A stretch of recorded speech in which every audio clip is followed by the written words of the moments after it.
Assalamu alaikum guys. I welcome you all to my channel E-Learning Maths Academy.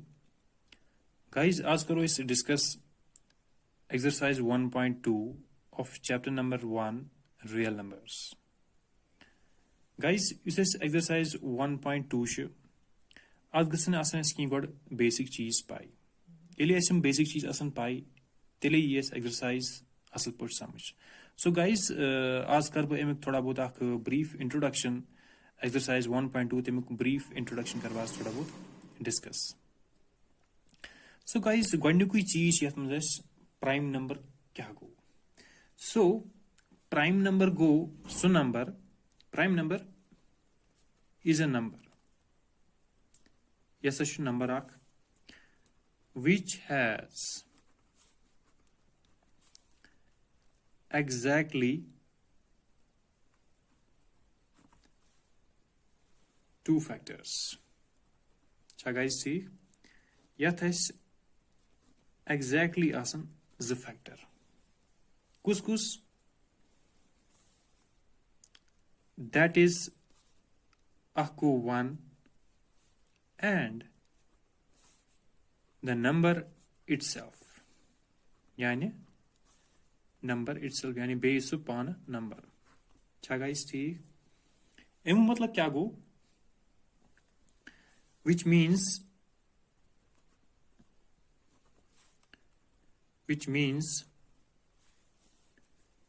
it can be divided. It can be divided by only one. क्या guys ठीक. And the number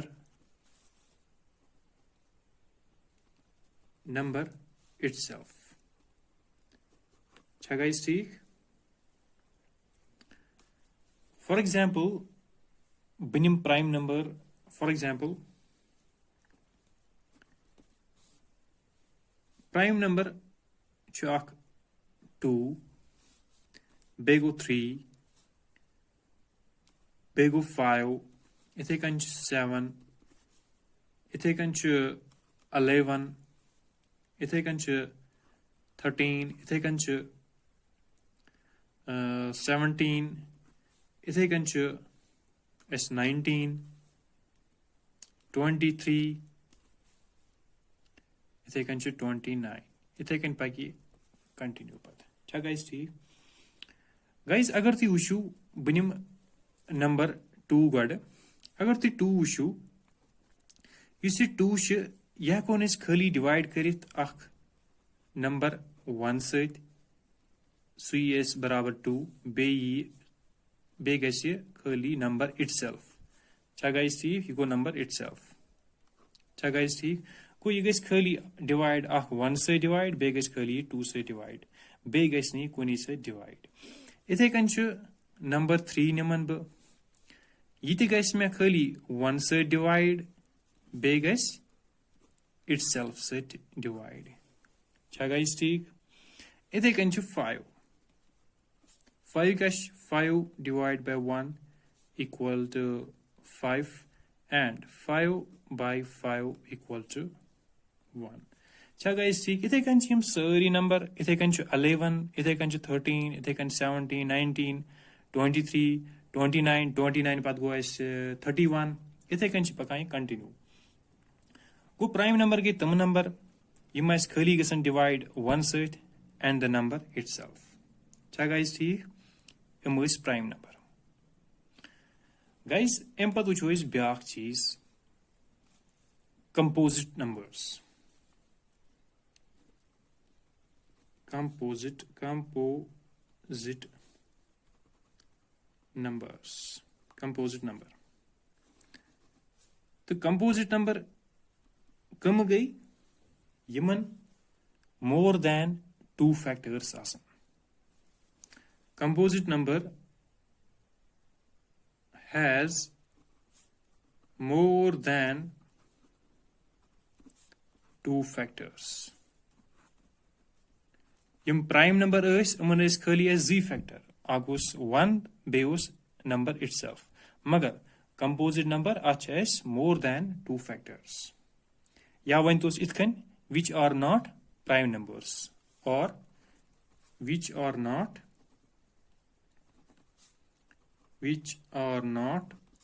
prime numbers. Cha guys ठीक.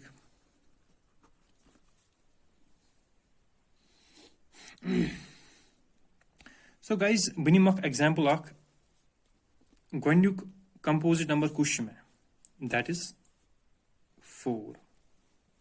Cha guys ठीक. अगर ये 4 वुचोन इस एमिक factors yes आगो 1 इथे कंच 2 इथे कंच 4 यानी एम मतलब गो 4 गस में डिवाइड अग गस 1 से डिवाइड. Cha guys ठीक. That's 4. इथे कंच बे गस 4 2 से डिवाइड that is 2. इथे कंच 4 गस 4 से डिवाइड that's 1. Cha guys ठीक. आया at more than 2 factors आगो 1 से बेओस itself बेगो अलग ब्याग फैक्टर ठीक है गई more than 2 factors गो अत कस फैक्टर बने में 3 factors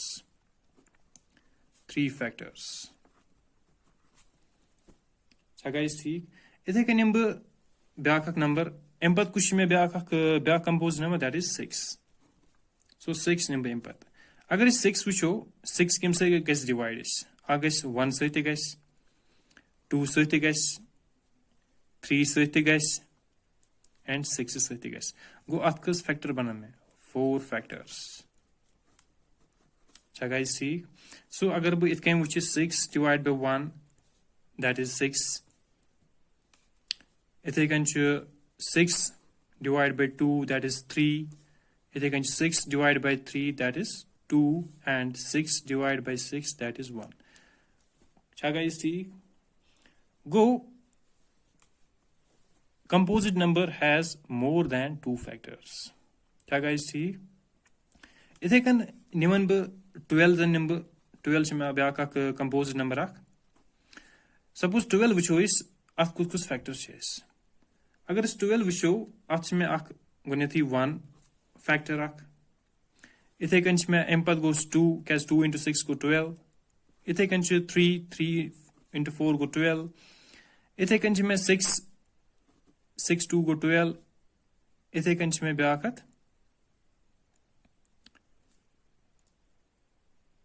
इथे कन में बेअत 12 factor आख. Cha guys ठीक. गाइस ये तो जबे 4 छत ब्याक फैक्टर अच्छा ठीक.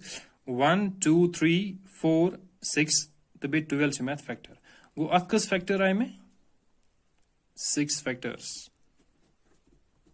Cha guys ठीक. गो 12 आए में 6 factors. अगर इस विशो 12 divided by 1 से थी में 12 इथे कन 12 divided by 2 that is 6. इथे कन 12 divided by 3 that is 4. इथे कन 12 divided by 4 that is 3. इथे कन 12 divided by 12 that is 1. So guys किस फैक्टर आए 1 2 3 4 5. इथे कन 6 so it's 12 divided by 6 equal to 2. That's go guys 12 से में किस फैक्टर 6 factors. Cha guys ठीक.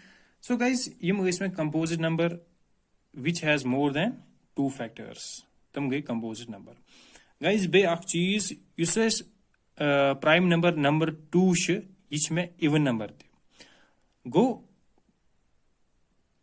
prime number युस number 2 श में इसमें खाली अख even number युस में prime number थे श. Cha guys ठीक. Number 2 तो पच back is 1. 1 is neither a prime number nor a composite number. क्या है guys थयो अख note down करित.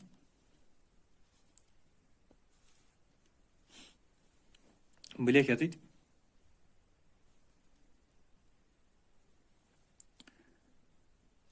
note 1 is neither prime number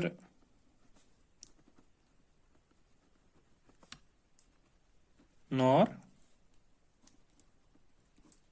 composite number. Kaz ki yus 1 ch me ach me khali egas me khali divide kem sait 1 sait be gas ni kuni sait go 1 is khali ak one factor ak tawish neither a prime number nor a composite number. Cha guys theek guys empatches byak ak cheez ak factor kya go is we show factor kya go.